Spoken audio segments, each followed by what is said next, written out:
सभी दर्शकों को सादर जय श्री राम।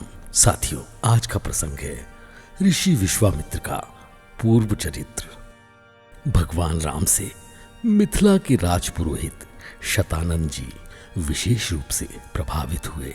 शतानंद जी ने कहा, हे राम, आप बड़े सौभाग्यशाली हैं कि आपको विश्वामित्र जैसे गुरु के रूप में प्राप्त हुए हैं। वे बड़े ही प्रतापी और तेजस्वी महापुरुष हैं। ब्राह्मणत्व की प्राप्ति के पूर्व ऋषि विश्वामित्र बड़े पराक्रमी और प्रजावत्सल नरेश थे। प्रजापति के पुत्र कुश के पुत्र कुशनाभ और कुशनाभ के पुत्र राजा गांधी थे। ये सभी शूरवीर, पराक्रमी और धर्मपरायण थे। विश्वामित्र जी उन्हीं गांधी के पुत्र हैं।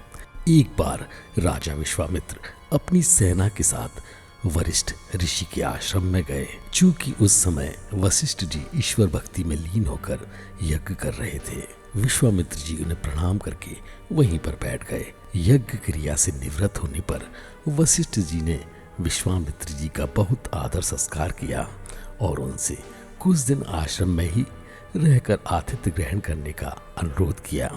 इस पर यह सोचकर कि मेरे साथ विशाल सेना है और सेना सहित मेरा आतिथ्य करने में वशिष्ठ जी को कष्ट होगा, विश्वामित्र जी ने नम्रता पूर्वक विदा होने की अनुमति मांगी। किंतु वशिष्ठ जी के अत्यधिक अनुरोध करने पर थोड़े दिनों के लिए राजा विश्वामित्र को उनका आतिथ्य स्वीकार करने के लिए विवश होना पड़ा। राजा विश्वामित्र के आतिथ्य स्वीकार कर लेने पर वशिष्ठ जी ने कामधेनु गौ का आह्वान किया और उससे विश्वामित्र तथा उनकी सेना के लिए 6 प्रकार के व्यंजन तथा समस्त प्रकार की सुविधाओं की व्यवस्था करने की प्रार्थना की। उनकी इस प्रार्थना को स्वीकार करके कामधेनु गौ ने सारी व्यवस्था कर दी। वशिष्ठ जी के अतिथि संस्कार से राजा विश्वामित्र और उनके साथ आए सभी लोग बहुत प्रसन्न हुए। कामधेनु गौ का चमत्कार देखकर विश्वामित्र के मन में उस गौ को प्राप्त कर लेने की इच्छा जागृत हुई और उन्होंने वशिष्ठ जी से कहा कि हे ऋषि श्रेष्ठ, कामधेनु जैसी गौ तो किसी वनवासी के पास नहीं बल्कि राजा महाराजाओं के पास ही शोभा देती है। अतः आप इसे मुझे दे दीजिए। इसके बदले में मैं आपको 100 स्वर्ण मुद्राएं दे सकता हूँ। इस पर वशिष्ठ जी बोले कि हे राजन, यह गौ ही मेरा जीवन है और इसे मैं किसी भी कीमत पर किसी को नहीं दे सकता। वशिष्ठ जी के इस प्रकार कहने पर विश्वामित्र ने बलात् उस गौ को पकड़ देने की आज्ञा दे दी और सैनिकगण उस गौ को डंडे से मार मार कर हाँकने लगे। कामधेनु गौ ने क्रोधित होकर अपना बंधन छुड़ा लिया और वशिष्ठ जी के पास आकर विलाप करने लगी। वशिष्ठ जी बोले कि हे कामधेनु, मैं इस राजा को शाप भी नहीं दे सकता क्योंकि यह राजा मेरा अतिथि है और इसके पास विशाल सेना होने के कारण इससे युद्ध में भी विजय प्राप्त नहीं कर सकता। मैं अत्यंत विवश हूँ। वशिष्ठ जी के इन वचनों को सुनकर कामधेनु ने कहा, क्या एक ब्राह्मण के बल के सामने क्षत्रिय का बल कभी श्रेष्ठ हो सकता है? आप मुझे आज्ञा दीजिए, मैं एक क्षण में इस क्षत्रिय राजा को उसकी विशाल सेना सहित नष्ट कर दूंगी। कोई अन्य उपाय न देखकर वशिष्ठ जी ने कामधेनु को अनुमति दे दी। आज्ञा पाते ही कामधेनु ने योग बल से सैनिकों की एक सेना उत्पन्न कर दी और वह सेना विश्वामित्र की सेना के साथ युद्ध करने लगी। विश्वामित्र जी ने अपने पराक्रम से समस्त सेना का विनाश कर डाला। इस पर कामधेनु ने सहस्त्रों शक, हूण, वरबर, यवन और काम्बोज सैनिक उत्पन्न कर दिया। जब विश्वामित्र ने उन सैनिकों का विवध कर डाला तो कामधेनु ने मारक शस्त्रों से युक्त अत्यंत पराक्रमी योद्धाओं को उत्पन्न किया, जिन्होंने शीघ्र ही राजा विश्वामित्र की सेना को गाजर मूली की तरह काटना आरंभ कर दिया। अपनी सेना का नाश होते देख विश्वामित्र के 100 पुत्र अत्यंत कुपित हो वशिष्ठ जी को मारने दौड़े। परिणाम यह हुआ कि वशिष्ठ जी ने उनमें से एक पुत्र को छोड़कर शेष सभी को भस्म कर दिया। सेना तथा पुत्रों के नष्ट हो जाने से विश्वामित्र बड़े दुखी हुए।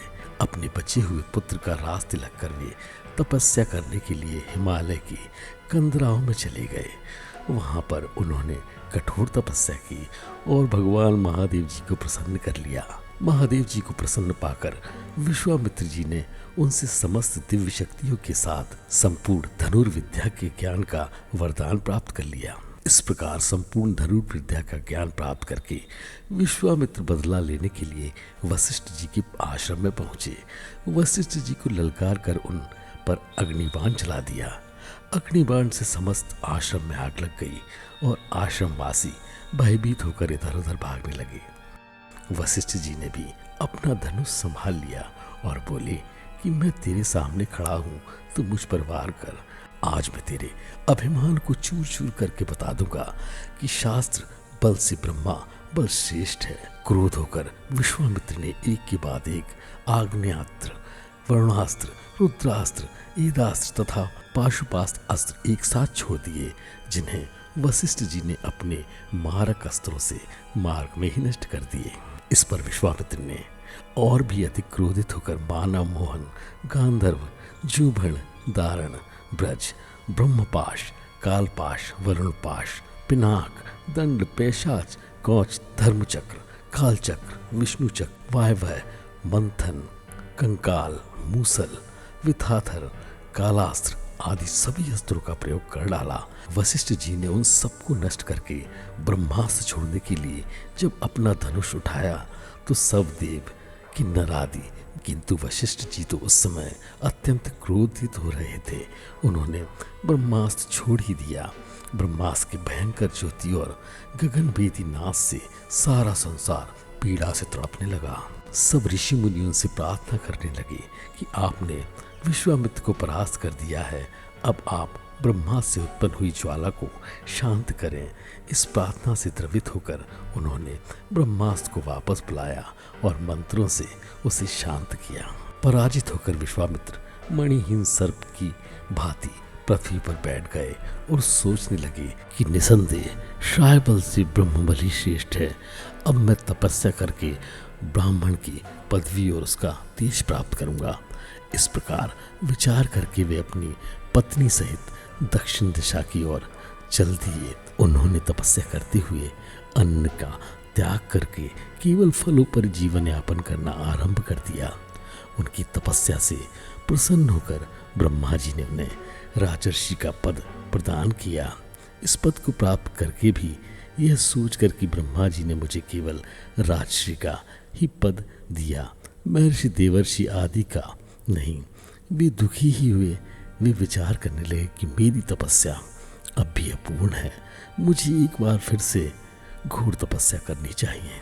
साथियों, आज इस प्रसंग में हमने जाना विश्वामित्र का पहले का परिचय। अगले प्रसंग में फिर मिलेंगे। जय श्री राम।